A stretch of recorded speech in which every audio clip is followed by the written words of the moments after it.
it's the girls' turn to sell their campaign. Please raise your hand if you chew gum. Now keep your hand raised if you throw your gum on the floor. Now, there's got to be some of you fibbing because there's over 300,000 globs of chewing gum found on Oxford Street alone. This vile, squishy, preposterous piece of salivated mess. Chewing gum. Oh.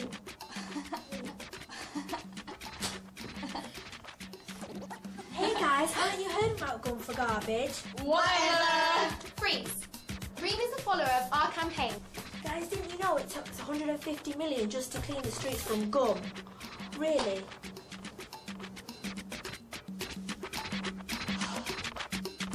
Freeze!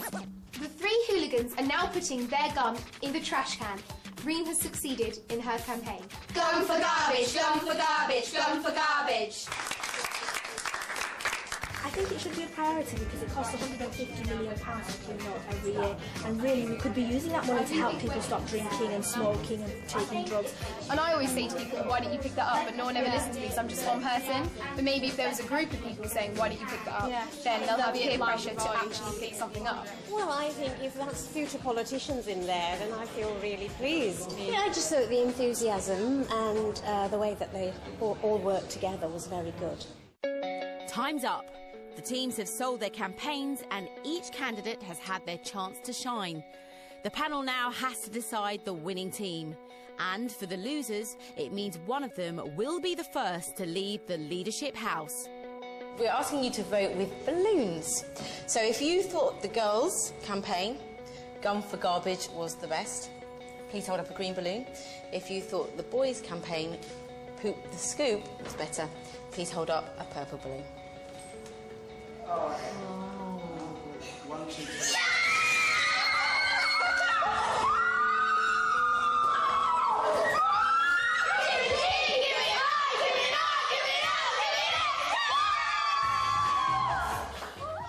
So the girls have won the first leadership challenge and they're off for a well-deserved reward.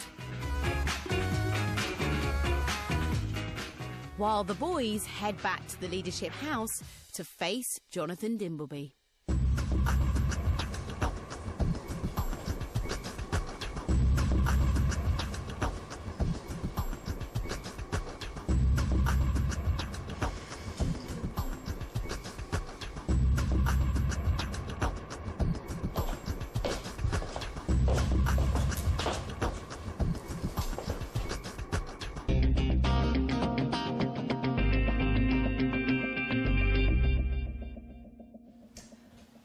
Oh, boys, you must have been a bit disappointed. 6 to 1 against. What was the missing ingredient? What went wrong?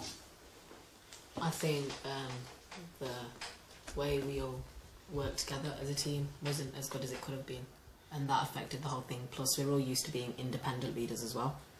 And you found it difficult as leader to make them follow, in the end, your lead?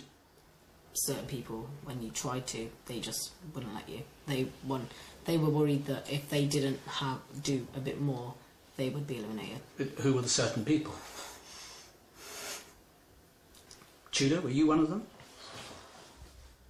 I really don't know, because I don't know Amadee's point of view on me in that respect, so I really couldn't say. Did anyone else think they weren't pulling their weight? Weren't operating as a team?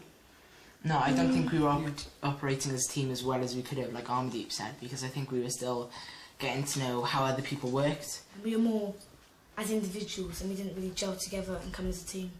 No. So that's one of the problems as well. Whose idea was it to have the little black dog on the set? It was my idea. Good idea? I think it was. But you blew it, didn't you? Because the start of the presentation was ruined by you rushing around under the feet of the panel trying to get the dog to come onto your stage. She got distracted. Did you think about that might happen? No, because she was good in rehearsal.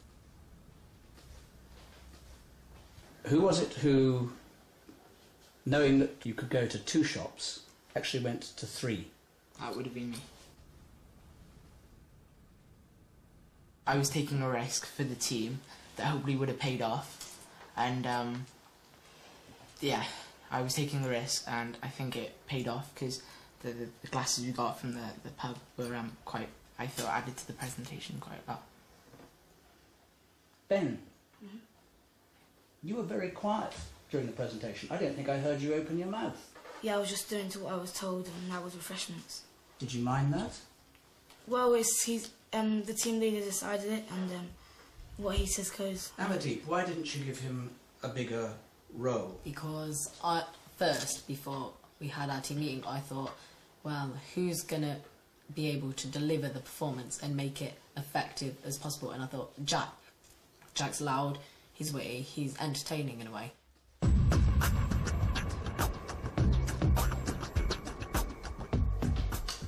Tudor? Jack? Quincy? You're safe. You can leave the room. I want you two to stay. Good luck.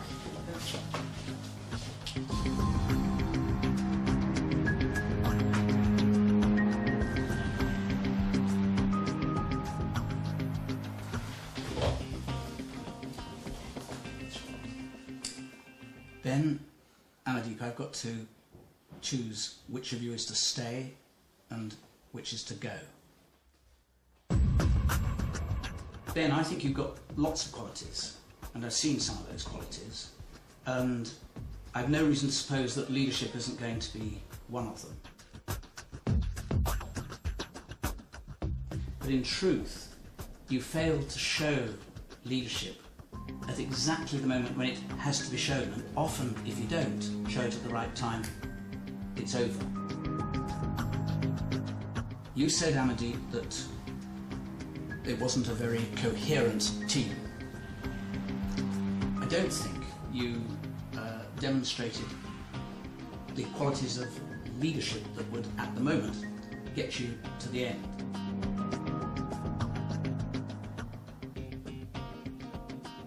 As I said, it's a difficult decision. But I'm going to have to say, Ben, your campaign's over.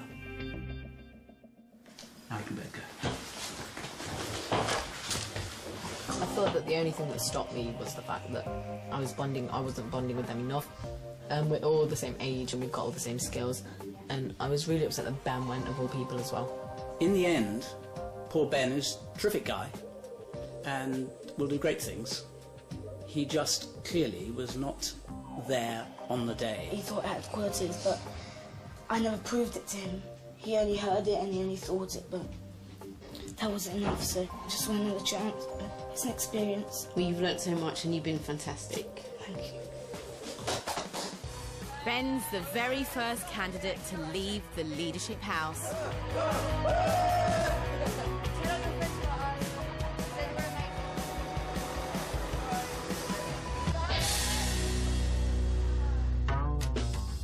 Next week, the remaining 9 candidates have to run a market stall in London's Oxford Street. Can I buy some fruit? I'll just keep trying. And persuade adults to dance the hula and haka whilst at work. Steps to the right, 2 steps to the left. And one member of the losing team will be sent home. Your campaign's over.